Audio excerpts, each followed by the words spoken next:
Estamos no ar com o Ernicast, o podcast da Universidade do Estado do Rio Grande do Norte. Hoje nós vamos receber o professor Fausto Gusen, que é um pesquisador que tem trazido para a nossa universidade um dos temas mais relevantes da atualidade na ciência, as pesquisas sobre cannabis medicinal. É isso, a UERN está inclusa também neste tema, que é um tema do momento, um dos temas mais relevantes na ciência na atualidade. Seja bem-vindo, professor Fausto. Vamos trazer esse tema relevante, vamos bater um papo sobre esse assunto, pouca gente sabe que a UERN já está inclusa nesse assunto, já está trazendo recursos. Então, seja bem-vindo, professor. Vamos falar um pouquinho sobre esse assunto e primeiro suas considerações iniciais. Ok, Bruno, obrigado pelo convite. Uma boa tarde a todos, ao pessoal de casa, né? Um grande abraço. E vamos conversar, sim, sobre a cannabis medicinal, né? Um tema bem polêmico também, né? Mas que merece grandes esclarecimentos, tá? Então, a gente pode começar aí o debate. Professor Fausto, na cabeça das pessoas, as pessoas sempre, quando vão tratar de cannabis, né, as pessoas associam a maconha de uso recreativo, tráfico de drogas, enfim. Quando se percebeu que existia ali também algo que era bom para a saúde, que Sim. poderia ser usado para fins medicinais? Toda essa história, Bruno, ela já inicia em 1964, né? É onde um químico chamado Rafael Mekolan, que foi radicado em Israel, ele começou a estudar as propriedades da cannabis sativa, né? Na verdade, teve uma apreensão de haxixe na região pela polícia, e aí ele conseguiu essa doação de haxixe, que é uma cannabis mais concentrada. Você tem um teor de THC, a gente vai explicar o que é isso, num teor mais elevado. Então, ele recebeu essa doação e começou a estudar toda a propriedade, né, dessa planta. E aí, em 64, né, começou as pesquisas e ele descobriu um sistema, né, que aí veio a atribuição dele, chamado de sistema endocannabinoide. Ou seja, é um sistema que o corpo tem, né, e que ele se interage com as propriedades da cannabis sativa. Então, o corpo, por si próprio, ele produz endocannabinoide, que depois de um tempo deu o nome de anandamida, né, que vem de paz, de tranquilidade, essa palavra, né? Mas o próprio corpo, ele produz substância endógena, que é uma cannabis natural que o corpo produz, né? E aí, basicamente, os estudos eles iniciaram muito em cima disso, e aí foi reconhecendo que o corpo tem diversos tipos de receptores, diversas regiões orgânicas, aonde esse endocannabinoide, né, endointerno, que o corpo acaba produzindo e agindo no organismo e realizando diversas funções. É a mesma analogia, tipo assim, o corpo ele produz substâncias analgésicas, que a gente chama de analgésicos naturais, né? Que são opioides endógenos, tipo as encefalinas. Você, quando faz atividade física, estou vendo você aí toda na pegada esportiva, Estou bem fitness né? agora. Muito bem, já botando shape aí, então... o corpo produz essas substâncias analgésicas naturais, como também o corpo ele produz corticoide natural. E aí, claro, que às vezes o corticoide que o nosso corpo produz, ele não é suficiente para poder fazer um efeito antialérgico, anti-inflamatório, e você acaba tomando comprimido de corticoide para fortalecer esse mecanismo. A ideia da cannabis é no mesmo sentido. O corpo produz essa cannabis natural, né? Só que hoje o que está no aspecto clínico é isolamentos, porque você vai falar de uma planta, ela tem muitos constituintes ativos. Ela tem mais de 100 substâncias na cannabis. E se você for ver na prateleira de uma farmácia aí, 25% daqueles medicamentos que estão ali, eles são oriundos de plantas medicinais, eles vieram de plantas medicinais. Então, hoje já tem, né, princípio ativo isolado da cannabis, como é o caso do CBD, que é o canabidiol, que já está tendo propriedades terapêuticas diversas, tratando diversas enfermidades. Professor, O fato da maconha ser uma droga proibida e do preconceito que existe tem atrapalhado as pesquisas? Ah, sem dúvida, né? Como foi também, né, a questão de célula-tronco embrionária, que teve todo aquele entrave, depois foi se esclarecendo que não era muito bem aquilo, né? Então, assim, é muito importante a gente entender o que é a cannabis, a maconha, né? A planta bruta, que é fumada, né? E o isolamento dela. Então, são coisas totalmente diferentes. Então, quando você pega uma maconha, né, e a maconha ela no seu extrato bruto, você vai ter muito constituinte ativo ali. E um constituinte que ele é psicoativo, que ele vai dar, né, consequências psicológicas nos indivíduos, que é o THC, que é o tetrahidrocannabinol. Então, essa substância ela é totalmente psicoativa. Vai fazer psicoestimulação, em alguns casos, né? Pode surgir alucinação, pode surgir delírio em certas pessoas, claro, num consumo, né, um pouco mais exagerado.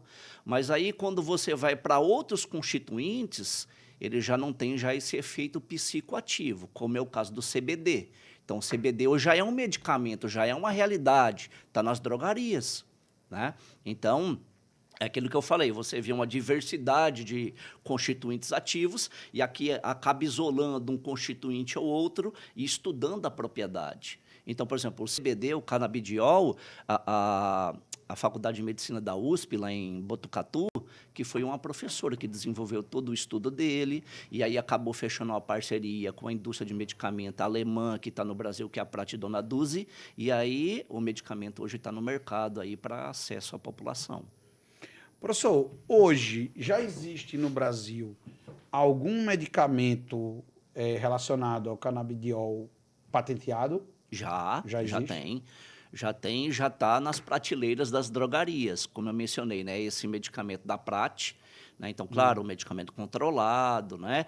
E ainda, né, como mais escasso essas produções, o preço é lá em cima, né? Não é um medicamento barato, mas creio, né, com o avanço dessas pesquisas e mais grupos interessados, mais empresas interessadas na produção, entra, né, toda a questão de uma competição e aí, consequentemente, esse produto vai ficando mais acessível, O né? SUS já chegou junto ou ainda está... Assim, tem por demanda judicial, mas dentro da questão do SUS já de livre acesso, não. Então, às vezes, Farmácia popular, nada não, ainda. quando tem uma prescrição médica, tem um laudo médico, né, com toda essa questão da necessidade da utilização da medicação, aí entra com toda uma questão judicial e aí, né, o município acaba adquirindo a Secretaria de Saúde para poder atender a necessidade da pessoa, né? Professor, hoje, algumas pessoas, às vezes eu converso com algumas pessoas, elas acham que também dá para, diante dessa possibilidade, também cultivar em casa. O senhor acha que dá, é um caminho também cultivar em casa? Assim, a questão do cultivo tem toda uma legalidade para isso, né? Então, você não pode, a partir de hoje eu vou cultivar em casa, né? Então, tá incorrendo aí diversos riscos de ação penal. Então, assim, toda essa questão do cultivo, ele é todo regulamentado. Existe uma coisa que são os óleos extraídos da cannabis, né, que é uma coisa, e outra coisa é esse medicamento que está aí nas drogarias, que já é isolado. Então, por exemplo, tem muito óleo sendo comercializado, Bruno, aí no mercado tem várias associações fazendo isso. Em João Pessoa tem uma associação forte, né, que produz esses óleos a partir da cannabis, mas da mesma forma você tem muita produção ilícita no Brasil, que aí a gente não sabe como esses óleos estão chegando. Então, será que é um óleo que ele tem um teor de impureza de THC? Porque o que a gente não interessa dentro dessa produção é o THC, que é psicoativo, né? Então, como está chegando a qualidade desses produtos? E aí, claro, às vezes as pessoas estão consumindo isso de uma forma totalmente irracional, né, sem um controle, e, claro, isso com o tempo pode ser que traga consequências para a saúde da pessoa, sem dúvida. Hoje, quais são os tipos, as patologias clínicas que são beneficiadas pelas pesquisas? Sim. Aí são diversas patologias, porque, como eu falei, a cannabis ela tem território de ação em diversas regiões do corpo. Então, você está vendo muitas pessoas consumindo, né, o medicamento ou óleo, né, que nesse formato de extrato, para tratamento de reumatismo, de fibromialgia, de dores na coluna, aí de diversas disfunções neurológicas, de autismo, de epilepsia, de Alzheimer, de Parkinson, né? Então, diversas enfermidades a gente está vendo, ansiedade, né, para Que é um ansiedade. mal que atinge muita gente na atualidade. Tem crescido muito a procura da cannabis para ansiedade, né? Porque, assim, ela tem... esse é um mecanismo também do nosso interesse, né, como pesquisador, que é justamente entender mais as maquinarias inibitórias. Então, a gente já compreende, né, a gente já tem esse estudo de compreensão, que a cannabis, ela, em território cerebral, ela veicula muito ação inibitória. Então, existem mediadores químicos que a gente chama de neurotransmissor, né, no nosso cérebro. Um deles se chama GABA, que é o ácido gama-aminobutírico. Esse neurotransmissor ele faz ação inibitória. Então, ele inibe a transmissão neurológica. Consequentemente, vem uma redução da atividade neuronal, o indivíduo vai ficar mais calmo, mais tranquilo, mais relaxado, que, na verdade, é o mesmo papel que o ansiolítico, um Rivotril, um diazepam, vai fazer no cérebro do indivíduo, né? E aí, claro, essas pesquisas se voltam muito para o entendimento, né, da cannabis dentro desse contexto. Eu vou puxar um lado para a ansiedade, porque ansiedade, as pessoas às vezes confundem ansiedade com depressão, que são dois problemas bem diferentes. Muita gente que tem ansiedade não quer tomar remédio, porque, tipo, você não tá com tristeza, a ansiedade ela ataca muitas vezes pontualmente, então a pessoa não tem necessidade de tomar remédio e não quer sofrer as restrições de quem toma remédios psiquiátricos, né? Qual a vantagem de tomar um remédio à base de cannabis para quem é ansioso, por exemplo? É assim, da mesma forma também que se for tomar um ansiolítico, uma medicação controlada, a cannabis ela também é controlada, né? Então, assim, às vezes tem esse preconceito de medicação para problema psiquiátrico, né? Mas é uma coisa que tem que se compreender muito bem e, claro, né, a pessoa totalmente acompanhada por um especialista e com a dose adequada, né, do produto, então, consequentemente, isso vem a trazer uma qualidade de vida, né? O que traz dessa questão da cannabis, claro que é uma coisa ainda muito iniciante, né? A gente está falando do tratamento da cannabis para ansiedade de 5 anos para cá.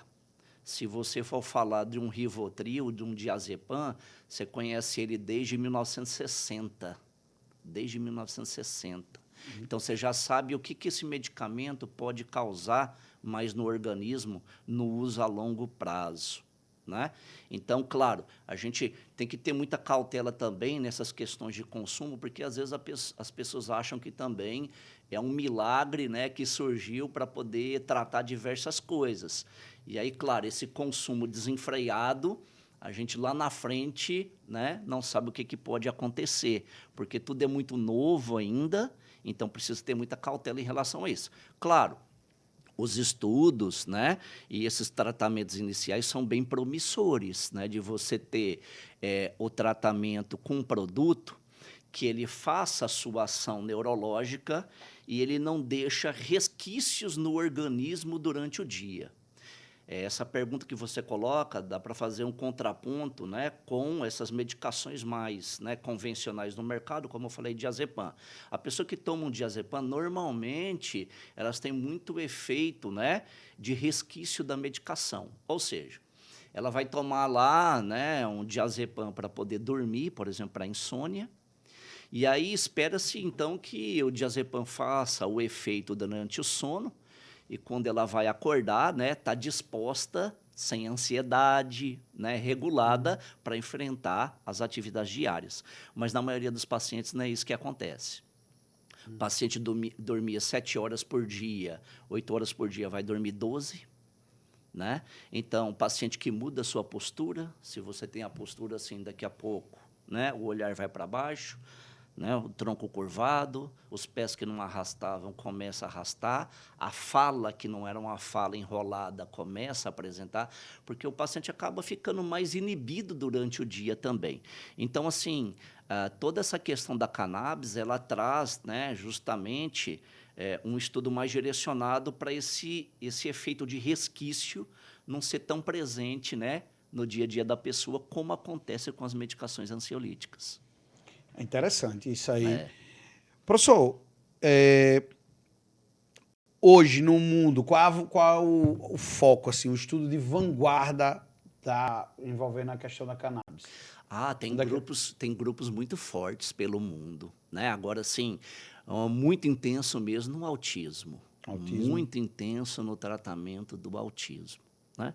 Porque, assim, cada indivíduo com autismo, com transtorno do espectro autista, é um indivíduo, né? Se você for ver, existe uma medicação específica para o autismo? Não existe. Então, às vezes, a pessoa, né, vai ter que tomar certa classe de antipsicótico, às vezes ela vai ter que tomar certo tipo de ansiolítico para tentar regular, né, o comportamento dessa pessoa. Então, assim, os estudos da cannabis para a parte de autismo é o que predomina em grande intensidade. Mas tem grupos fortes também de dor, né, estudo só relacionado à dor crônica, com os de cannabis. E relatos de pessoas com fibromialgia que acordava pela manhã, não conseguia nem colocar o pé no chão, que hoje já consegue, né, se levantar com mais disposição, e isso acontecendo aqui em Mossoró, já de uso dessa medicação comercializada em farmácia, que é o CBD, né?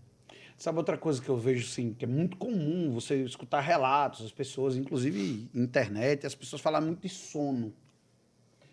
Sono, as pessoas... ela atende a questão do sono? Sim, então, porque o sono, a questão da insônia, ela está muito atrelada também à questão da ansiedade, né?